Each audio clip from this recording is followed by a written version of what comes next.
빛이 있으라. 둘째 날에 하나님은 땅 위와 하늘 위에 물을 나누어 대기를 만드셨습니다. 셋째 날에 하나님은 하늘에 별들을 뿌리고 태양과 달을 만드셨습니다. 넷째 날에는 하나님이 바다와 땅을 나누어 육지를 드러내셨습니다. 다섯째 날에는 하나님이 새들과 물고기를 만드셨습니다.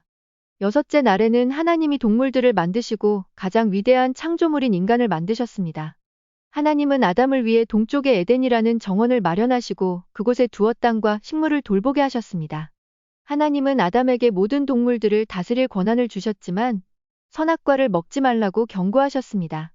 아담이 계속해서 땅을 가꾸는 동안 하나님은 그가 외로워 보인다고 느끼시고 동물들을 보내어 도우미를 찾게 하셨습니다. 아담은 적합한 동물을 찾지 못했고 하나님은 아담을 깊은 잠에 빠뜨려 그의 갈비뼈에서 하와를 만드셨습니다. 하와는 에덴의 낙원에서 깨어났습니다. 그녀는 에덴의 아름다움을 보며 행복하게 지냈습니다. 하지만 아직 만나지 못한 동물이 하나 있었습니다. 뱀은 하와에게 다가와 그녀를 유혹하며 말했습니다. 정원의 어떤 나무에서든지 열매를 먹을 수 있다. 중앙에 있는 나무의 열매를 먹으면 너는 신과 같아질 것이다. 하와는 뱀의 유혹에 넘어가 그 열매를 따서 아담에게 주었습니다. 그 순간 그들은 자신들이 벌거벗었음을 깨닫고 하나님의 소리를 들었습니다. 내가 무슨 일을 저질렀느냐? 하나님은 뱀과 아담, 하와를 저주하시고 에덴 동산에서 추방하셨습니다. 에덴의 입구를 천사로 지키게 하여 그들이 다시는 돌아올 수 없게 했습니다. 아담과 하와는 오랜 세월 동안 사막을 떠돌며 적합한 집을 찾으려 했습니다. 결국 하나님은 그들에게 첫 아이를 주셨습니다. 하와가 가인을 낳을 때 그녀는 기도했습니다. 주님의 도움으로 내가 사람을 낳았다. 몇 년 후 그들은 또 다른 아들인 아벨을 낳았습니다. 그들은 사막에서 함께 놀며 자랐습니다. 아담은 에덴에서 배운 지식으로 아벨에게는 동물을 돌보는 법을, 가인에게는 농사를 짓는 법을 가르쳤습니다. 세월이 지나 아벨은 훌륭한 목자가 되었고 가인은 뛰어난 농부가 되었습니다. 그들은 정기적으로 하나님께 제물을 바쳤습니다. 어느 날 하나님은 아벨의 제물을 더 기뻐하셨습니다. 하나님은 가인의 분노를 아시고 경고하셨습니다. 죄가 내 문에 도사리고 있다. 너는 그것을 다스려야 한다. 그러나 가인은 여전히 분노하여 아벨을 불러내어 그를 죽였습니다. 하나님은 내가 무슨 짓을 저질렀느냐? 내 형의 피가 땅에서 나에게 울부짖는다. 너는 영원히 땅을 떠돌게 될 것이다. 라고 말씀하셨습니다. 가인은 죽지 않게 해달라고 간청하였고 하나님은 그를 표식으로 보호하여 아무도 그를 죽이지 못하게 하셨습니다.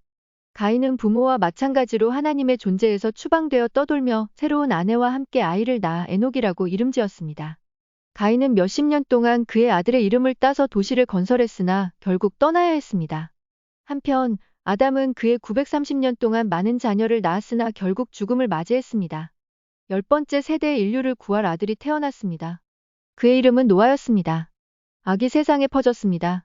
한때 하나님과 함께했던 타락한 천사들이 악마의 속임수에 넘어가 하늘에서 추방되어 지상에서 모든 것을 타락시키기 시작했습니다. 그들은 인간 여성들을 두려워하게 하여 거인 네피림을 낳았습니다.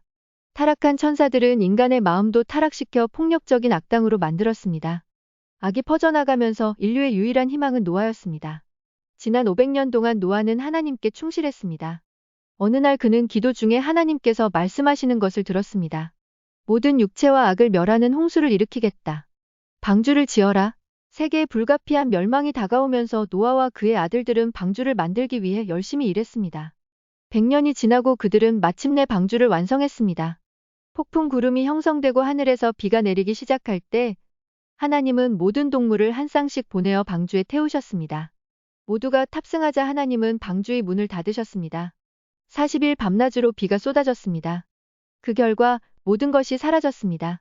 그들은 죽음의 파도 속에서 몇 달을 표류했습니다.